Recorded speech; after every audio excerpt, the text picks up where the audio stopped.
Almost 70% of Americans consider themselves to be house poor. That's a sobering thought.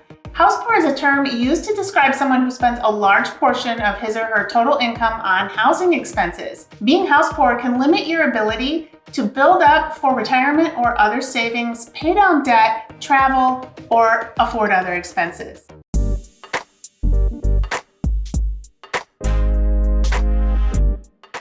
Today, we're going to chat with Bob Lamkins, a mortgage lender at Hills Bank, about how home buyers can find balance between the expense of purchasing a home and keeping their debt at a level that doesn't leave them house poor. Thanks, Emily. Appreciate you having me. As Emily said, I'm Bob Lamkins, a home mortgage lender with Hills Bank, and we have many product options available to you that will help guide you through to help you make the best decision that's best for you. Definitely want you to be in a good situation, not be house poor, or should I say house rich, cash poor. You can find all of my contact information as well as Bob's contact information in the description box of this video. If you're watching this on your phone, just tap the title of this video and the description box will pop up for you. And if you'd like to discuss your real estate related goals with either one of us, feel free to reach out. According to the latest government housing statistics, 65.8% of adult Americans own a home.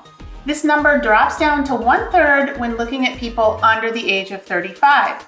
The Midwest has the highest rate of home ownership, with the South coming in a close second. For most people, buying a home is the most expensive expense they will ever incur. Consumer Affairs recently released a study that said 69% of homeowners feel house poor. 3 in 5 homeowners didn't expect repair, maintenance, and upkeep costs to be as high as they are, and 3 in 5 homeowners are making sacrifices in order to afford home-related essential costs, doing things like working some type of side gig, taking a second full-time job, dipping into their savings and investments, or renting out a spare room for additional income. So Bob, what lending rule of thumb do you use for income to debt when you're helping a client figure out their budget for a home purchase? That's a great question, Emily. One that it will have a different answer for each person, just depending on their situation. But generally, we like to try and say you want to keep your house payment at no more than maybe 1/3, 33% of your gross monthly income. And that would include the taxes, the home insurance, HOA fee, if there are any, but right around 1/3. Okay. So let's not forget about some other expenses that can easily amount to more than just your mortgage and your insurance.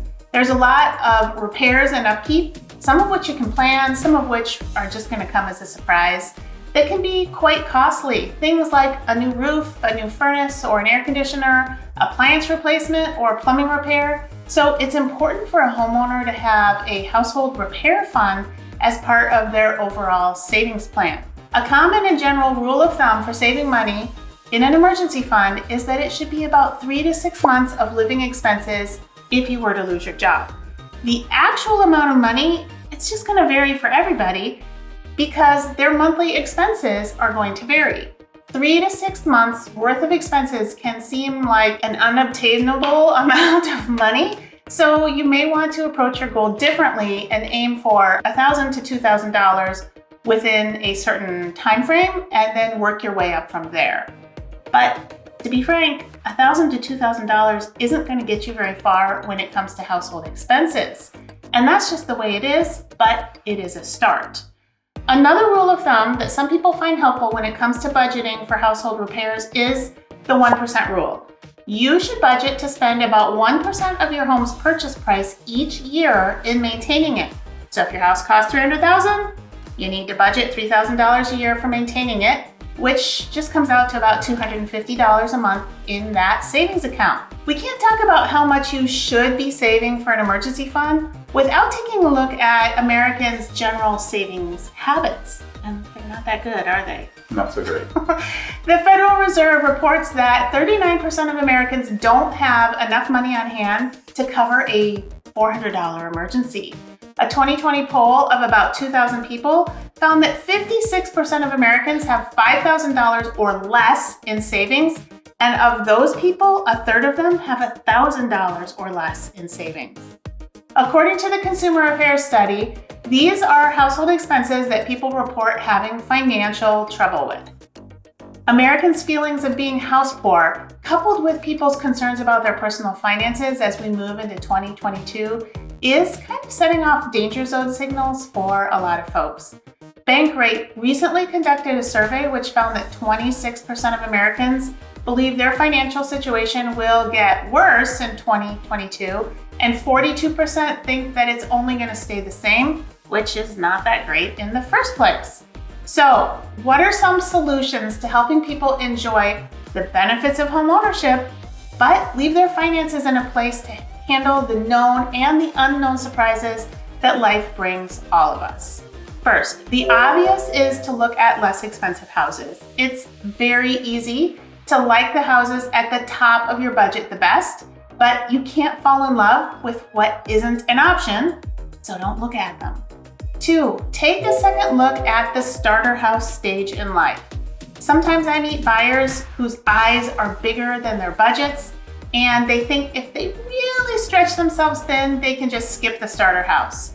But that can be a recipe for trouble. 3, save for longer. You don't need 20% down to buy a house, but having it does come with some benefits. Bob, can you elaborate? Yeah, absolutely. Couple of obvious benefits are the lower payments, of course. More money down means a smaller loan amount, which means lower payments. Another obvious one is you immediately have more equity in your home. It also means that on a fixed rate loan, you would not have to have the PMI, the private mortgage insurance. However, as you said, a 20% down payment isn't feasible for everyone, so we do have some lending options for them as well if you don't have that 20% down. And if it works out, could be still better than renting. For sure. 4, consider an ARM loan. If you don't have 20% down, but you do have a little bit of money to put down, it might be a better idea to just save that as cash in the bank for expenses. Bob, can you tell us about situations when an ARM loan actually makes more sense for a buyer? Absolutely. We have what we call our in-house ARM loans, and ARM is an adjustable rate mortgage loan product. And this can allow people to get into a home with no down payment, possibly, and we do not have any PMI, private mortgage insurance, on our in-house loans. Of course, there are qualifications a person has to meet to qualify for these things, but for those that do, it can allow them to keep their money in savings for emergency purposes, like you say, small improvements, repairs, etc. And this is especially true for the first-time home buyers, as there may be some things they need that they didn't realize. I like to call them duh moments. They get in there and, yeah, I need one of those. So it's nice to have some cash on hand for these situations that they can then use their available funds on some expenses, emergency funds, rather than the down payment. Another great reason for an ARM might be the interest rate. Could be lower than a fixed rate. And since we don't charge the PMI, you could have quite a bit lower payment. And with our ARMs, the rate is set for the first 5 years, 7 years, or even all the way out to 10 years, which, as you know, is longer than most people are actually in their homes anyway. For sure. That's a great point, Bob. A lot of people buy a house thinking that they're going to live in it for decades, but for most people, that's just not the case. Their needs and wants in a house are going to change, and most people want to move within 5 to 10 years, especially in our market. Number 5, consider a property that has some sort of income potential. A separate area that could be an Airbnb, a duplex where you live on one side and you rent the other, or a house with an accessory unit over the garage that could be rented. Those are pretty common to find in the Peninsula neighborhood here in Iowa City. 6, recognize when it's time to downsize. Just because a house at one point fit your budget doesn't mean that it always will. Upkeep costs can increase, property taxes increase. If your income has not also been increasing with inflation, the unfortunate reality is that the house just might no longer be a good fit. 7, refinance. If the interest rates are low, talk to your lender about the possibility of refinancing. Right, Bob? Yeah, absolutely. With rates on the rise, as you know right now, refinances likely are going to be a little bit less common going forward. But there are still many people out there that should be looking into and considering a refinance. Some people can save hundreds of dollars per month by refinancing, and that all goes straight into their pocket. So it's definitely worth looking into. Others choose to make the same payment they're making, but realize all the savings on the back end by paying it off much sooner. I'm curious about your thoughts on home ownership costs and the idea of being house poor. Do you think it's a common problem? Do you have any words of advice? Let Bob and I know down below in the comments section. Hey, it's been fun, and I'll catch you later. This is where we snap. Okay.